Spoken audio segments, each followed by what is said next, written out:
Hey guys, so the trick that we're going to talk about today is orbit or moonwalk or back around. The way I learned this was from Michelle Pulio, who's an amazing dog trainer. She does a lot of work with guide dogs for the blind, but she also does a ton of stuff in canine freestyle, and she's a very accomplished freestyle competitor. So there's a couple prerequisite behaviors that your dog should really know how to do before you even attempt to start to train this behavior. One of them would be a backup, so having a good 4 feet of backing up, ideally 4 to 5 steps, I'd say, solidly, confidently from your dog, and then also having your dog, making sure your dog has the ability to pivot on a kind of like a heel platform. They don't have to be able to do it on their own, so it doesn't have to be like an independent pivot. It can totally be right by your side. So if you're going to be teaching it from the left side, then work on that left heel pivot, and then if you're teaching it from the right side, like I'm going to be doing today, then make sure your dog has a really confident right heel pivot. And from there, you can start to use your gait. So it doesn't have to be as tall as this one. This just happens to be the size of X pen I have at my house, which is a 3 foot, but you could easily do this with a 2 foot or even a 1 foot. So it's going to be on my right side, so I can lower him or heel him to the right side. Reinforce that a few times.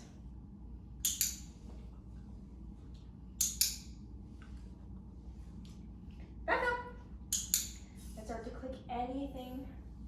Back up. Nice. Back up. So if he goes to the sit, I'm just gonna kind of encourage him to just stand. Back up. Back up, buddy. Okay. Let's try it again. Back up. Nice. Back up. Good boy. Back up. So if he's not going around all the way, stay. So if he's not going around all the way, that's okay. What I can do is, if he can only make it, for example, 180 degrees, what I can do is turn myself and pay him in that right position. And then start him from here, and then maybe he'll do another 180 degrees, and I'll turn here and pay him in that position. So the goal behavior isn't for you to have to do that half turn to kind of accommodate for the dog's lack of ability to do the full turn, but that's a great way to get there. Over time, I'm not gonna have to do that, but the first couple times I will totally compensate the extra distance for my dog. Back up. Good, so that was more like 270 degrees, very close. Back up. Nice, that was almost all the way there. Good boy. Good boy. Back up. So now you see why it's so important for backup to be on cue for your dog for this behavior. It's a big part of it. Back up. Good job, bud. Back up. Nice job, buddy. Back up. Good boy.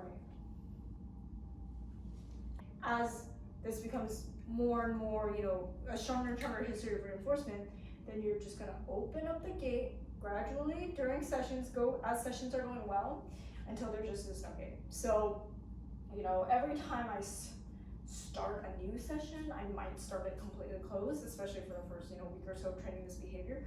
But then, 4 reps in, if things are going well, then open it up a little bit, 5 reps in, and then I start to open it into like a U shape. And then I just basically, by the time it's like here, it's not necessary really, okay? So let's see what it looks like if I open it just a little bit for the dog. Bigger circle. Your dog will tell you if they don't get it, so no big deal. You can always close it again if you need to.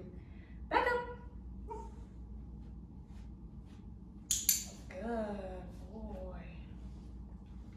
Back up. Touch. Chin.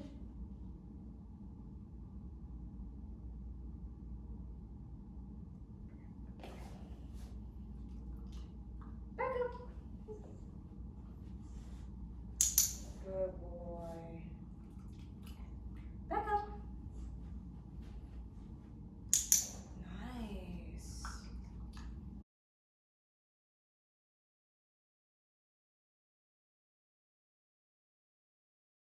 helps. Okay, so.